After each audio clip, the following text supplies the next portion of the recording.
विद्यार्थी मैत्रिणींनो, आज आपल्याला घटक 5 प्रकरण 5 जे आहे याबद्दल माहिती बघायची आहे।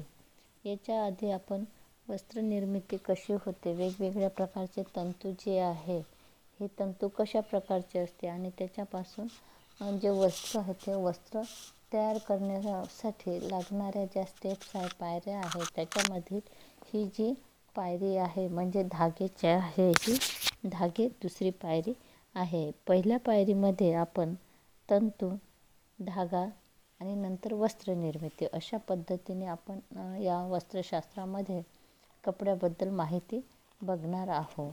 आता पहिले जे प्रकरण झाले त्याच्यामध्ये आपण जे तंतू आहे या तंतूमध्ये सुती तंतू, लिनन तंतू, अवांतर सेल्युलोजन्य तंतू व ॲस्बेस्टॉस आणि धागे याबद्दल आता आपल्याला धागे हा जो घटक आहे याबद्दल सविस्तर अशी चर्चा जी आहे ती या प्रकरणामध्ये करायची आहे।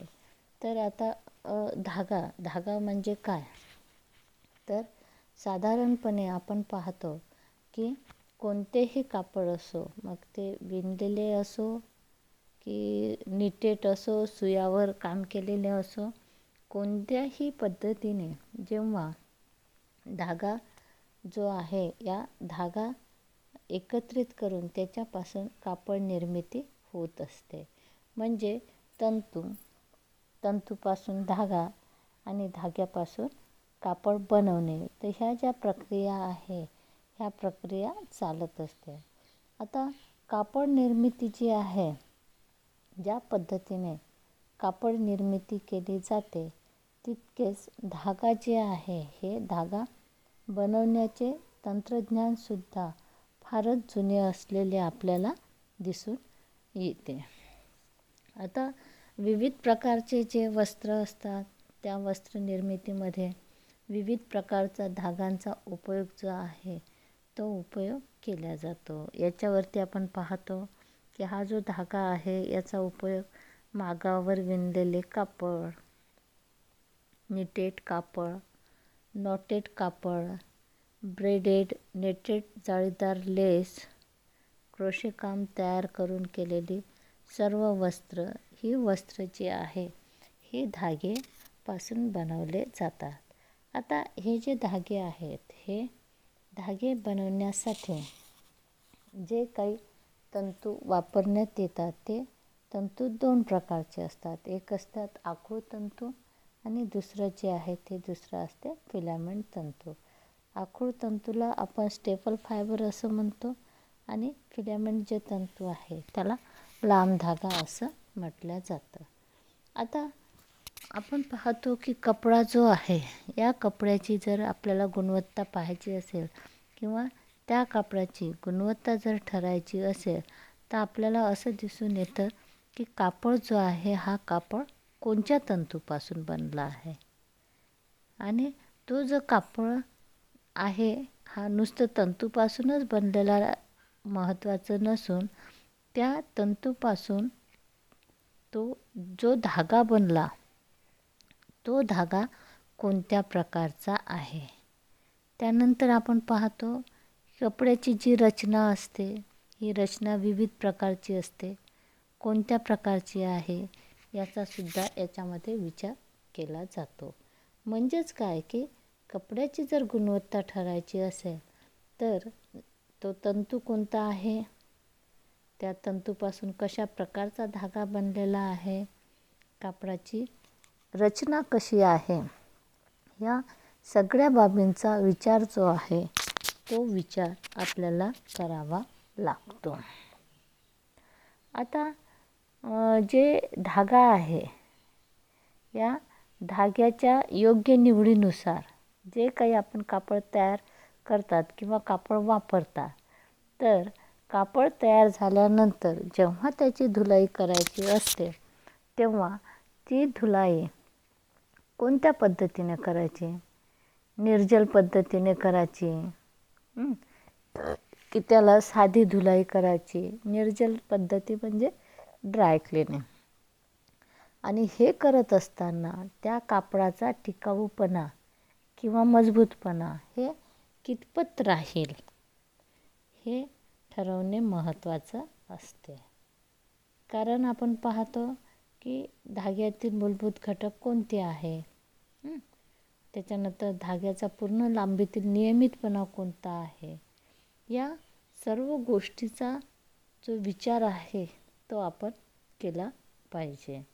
आता जेव्हा कापडाचा किंवा ह्या सगळ्या गोष्टीचा विचार करून आपण कापडाचा पोत पाहतो म्हणजे नेमकं काय, की कापड खरखरीत आहे का, कापड गुळगुळीत आहे का, सुरकुतलेपणा आहे का, किंवा जे कापड आहे ते अतिशय कडक किंवा मऊ आहे का, त्याचा उबदारपणा कसा आहे, त्याचं वजन कसं आहे, त्याला चकाकी जी आहे ती चकाकी कशी प्राप्त झालेली आहे, त्याची चुनीविरोधकता काय आहे, या सगळ्या गोष्टीचा विचार जो आहे हा विचार करायचा असतो. आणि हे सगळं पाहत असताना धागा कसा बनला आहे, कोणत्या तंतूपासून बनलेला आहे, त्यानुसार कापड जे आहे हे कापड बनत असतं.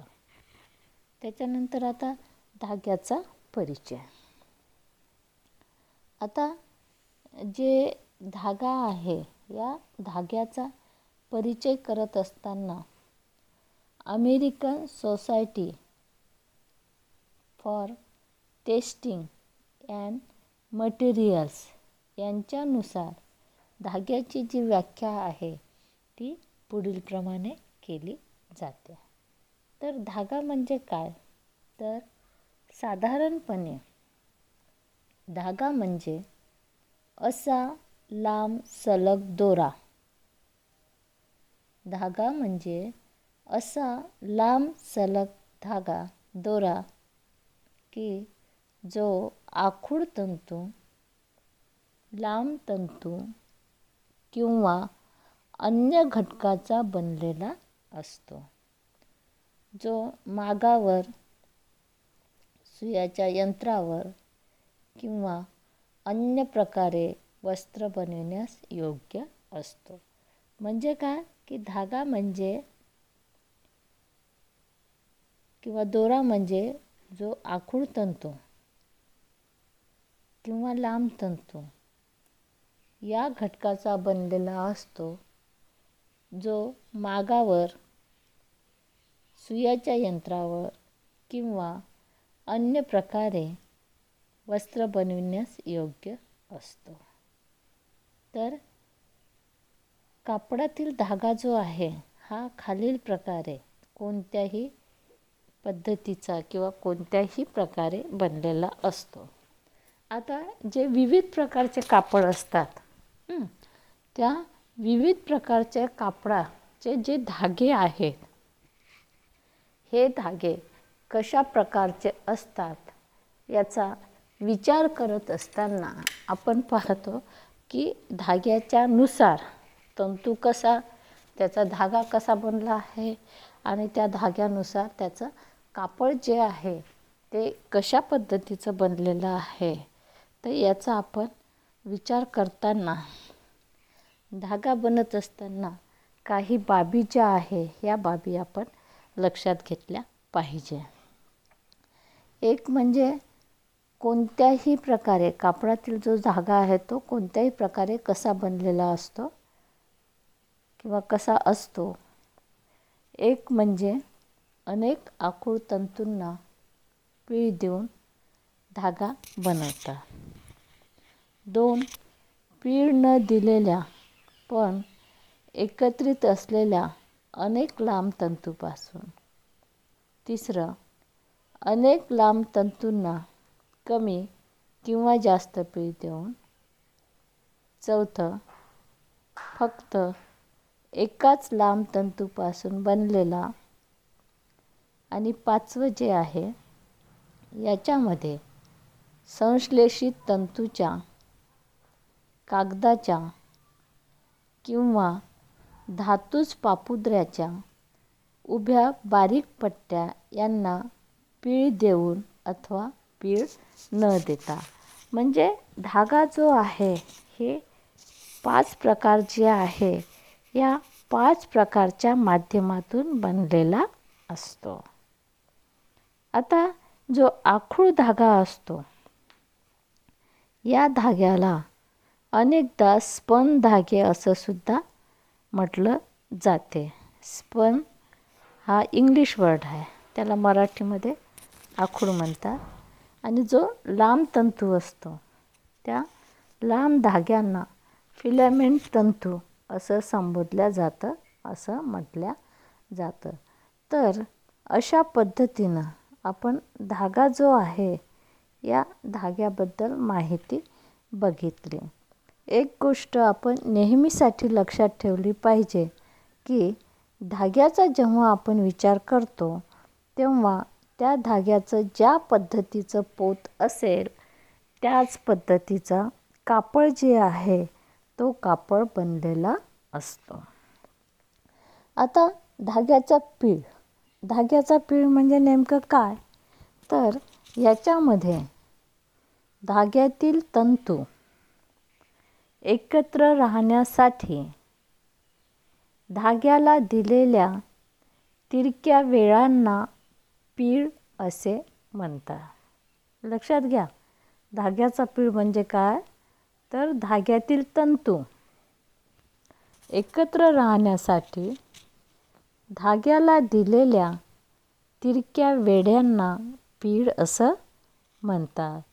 आणि हे जे पीळ आहे या पिळाच्या प्रमाणावरून म्हणजे कमी पीळ असेल तर 1 इंचामध्ये वेढ्याचं प्रमाण असते 2 ते 3. मध्यम पीळ असेल तर 1 इंचामध्ये 20 ते 25 वेढे असतात. घट्ट पीळ असेल तर 1 इंचामध्ये 30 ते 40 वेढे असतात. आणि क्रेप पीळ जर असेल तर 1 इंचामध्ये 40 ते 80 वेढे इतके असतात. तर अशा पद्धतीनं धाग्याचा पीळ जो आहे हा 1 इंचामध्ये किती दिला आहे त्यावरून कमी पीळ, मध्यम पीळ, घट्ट पीळ, क्रेप पीळ असे पिळाचे प्रकार ठरवले आहे.